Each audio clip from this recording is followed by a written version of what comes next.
Nah, akhirnya di sini Bobi Nasution nyesel kan, yaitu keluar dari PDI Perjuangan. Setidaknya di sini ya mulai bingung lah mau ke partai mana. Mau ke Partai Golkar, di sini DPD Partai Golkar Sumut sindir sosok yang ujuk-ujuk jadi kader. Wah, saat ini kemungkinan Bobi Nasution menyesal ya sudah keluar dari PDI Perjuangan.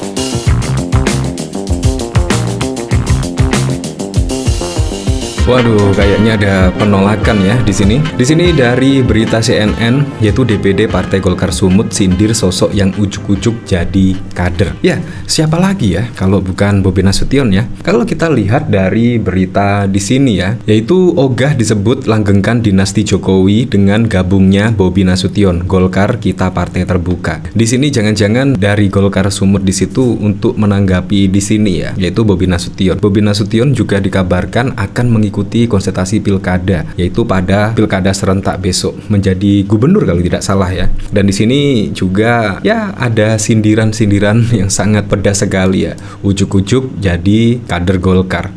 Nah, apalagi pada waktu lalu juga rame diperbincangkan, yaitu Presiden Joko Widodo itu akan menjadi ketua umum Golkar dan lain sebagainya. Di situ bahkan juga banyak penolakan dan bahkan juga menyebut juga tidak mudah, yaitu menjadi ketua umum Golkar. Harus syaratnya minimal menjadi kader 5 tahun terlebih dahulu. Nah, di sini ujuk-ujuk Bobi Nasution ya kemungkinan menyesal ya sudah meninggalkan PDIP ya, akan gabung Golkar misalnya. Di sini juga ada ya setidaknya penolakan lah di sini. Bahkan ada sindiran yang sangat pedas sekali yang ujuk-ujuk jadi kader.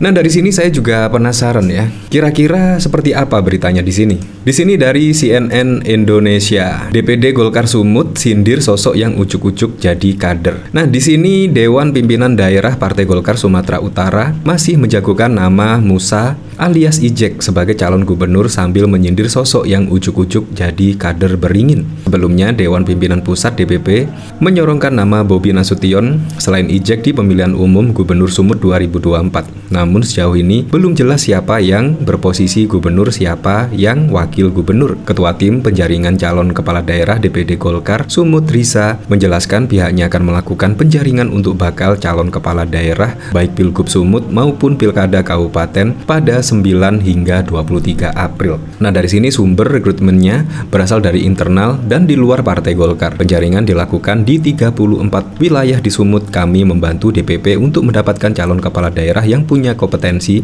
integritas, elektabilitas baik yang berasal dari internal Golkar maupun eksternal, kata dia di kantor DPD Partai Golkar Sumut Medan pada 8 April. Di sini bahkan juga ada berita ya, yaitu bahkan Bobi Nasution itu meminta maaf kepada Ijek. Nah, jadi di sini benang merahnya mulai terungkap ya, ternyata Ijek itu juga dicalonkan sebagai bakal calon gubernur di sini. Dan ternyata Bobi Nasution juga ingin menjadi atau masuk ke dalam konsultasi pilkada pada pilkada serentak besok. Nah, di sini kan akhirnya ya setidaknya bersaing lah dengan nama Ijek di sini. Nah, dari sini yaitu dari Detik Pemilu, Bobi Nasution minta maaf ke Golkar, Sumut dan Ijek. Ada apa? Nah, kalau kita dengar berita yang tadi ya, berarti di sini ya setidaknya permasalahan tentang pilkada ya, yaitu katanya sih Bobi Nasution akan dicalonkan Golkar di pilkada Sumut, tetapi kita tidak tahu lagi ya. Nah, di sini Wali Kota Medan Bobi menjawab bantahan DPD Golkar Sumut terkait sudah adanya sosok yang akan diusung dalam Pilgub 24. Dia justru menyampaikan permohonan maaf berkaitan dengan itu. Dilansir Detik Sumut, Bobi awalnya menyampaikan beberapa waktu lalu memang menerima undangan untuk mengikuti kegiatan DPP Partai Golkar di Jakarta. Undangan yang diterimanya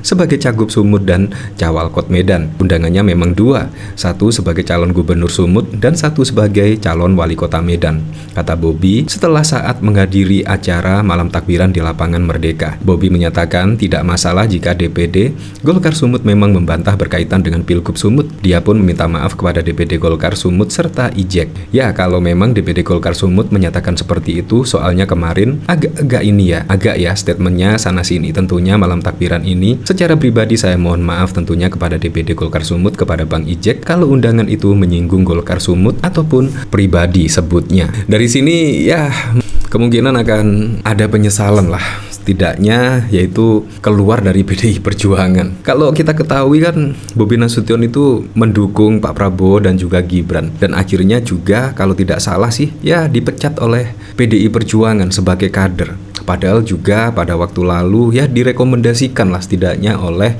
PDI Perjuangan, yaitu akhirnya menjadi wali kota di Medan tersebut. Tetapi setelah keluar dari PDIP, akhirnya ya saat ini ada polemik lah seperti ini. Bahkan ketika akan mengikuti konsultasi pilkada, di sini kelihatannya sih Bobi bingung ya mau merapat kemana, merapat ke Golkar. Di sini ada DPD Partai Golkar Sumut, yaitu bahkan menyindir yang ujuk-ujuk jadi kader dan lain sebagainya. Nah di sini bahkan dikomentari oleh David Wijaya. Last but not least, privilege Trah Jokowi kembali memantik kegaduhan akar rumput. DPD Partai Golkar Sumut sindir sosok yang ujuk-ujuk jadi kader. Ya memang di sini akhirnya juga ya setidaknya membuat iri lah, yaitu dari kader-kader lainnya. Bahkan kader-kader lainnya juga sudah berkompetisi sebaik-baiknya dan bahkan juga sudah menjadi kader tahunan dan bahkan juga puluhan tahun. Tetapi tiba-tiba yaitu dengan setidaknya masih menantu dari Presiden Joko Widodo tiba-tiba langsung dicalonkan sebagai Gubernur Sumut. Menurut saya juga sangat lucu sekali, dan di sini juga membuat iri, yaitu sebagian ya kader-kader Golkar. Semuanya bisa saja terjadi di sini. Kalau tidak dihentikan di sini, kemungkinan kader-kader Golkar di sini merasa tidak nyaman dengan fenomena-fenomena seperti ini. Nah, dari sini saya juga penasaran kira-kira komentar-komentarnya seperti apa ya di sini. Hati-hati yang punya partai dimanfaatkan kelompok tertentu untuk cari aman. Di sini kartu as dipegang kena sandra, makanya apapun si Ono minta langsung ACC si ketum. Bentar lagi sesama mereka di dalam pecah kongsi, saling sikut-sikat. Di sini setelah 20 Oktober semua akan berubah. Makanya mau tancap kuku dulu. Keluarga Mukidi memang tidak punya etika. Kalaupun jadi anggota baru, mbok ya ingat perjuangan orang lain yang sudah lama. Ini mah malah bangga seakan tidak berdosa. Gibran juga begitu, apalagi sang pisang baru 3 hari terima KTA mau jadi diangkat ketum. Tidak punya rasa sama sekali. Ya menurut saya di sini mengikuti jejak dari siapa? Dari adik Gibran Rakabuming Raka Kaisang. Di situ mendapatkan KTA yang hanya 2 hari, yaitu dari Partai Solidaritas Indonesia. Tiba-tiba ujuk-ujuk langsung menjadi ketua umum partai PSI. Nah, di sini juga kemungkinan dari kader-kader yang lainnya juga membuat iri. Nah, di sini malah ya saat ini Golkar. Bahkan di sini juga dari DPD Golkar di sini juga bahkan menyindir sosok yang ujuk-ujuk jadi kader. Nah, di sini memang sungguh aneh sekali ya. Hanya demi mengikuti konsultasi pilkada ya sampai seperti ini. Kemungkinan di sini dibuat menyesal ya, yaitu Bobi Nasution keluar dari PDI Perjuangan dan saat ini malah ya seperti inilah. Tetapi apapun itulah, besok siapapun presiden dan wakil presidennya supaya bisa merealisasikan semua program-program dan janji-janji kampanyenya sehingga bisa dirasakan manfaatnya langsung oleh masyarakat.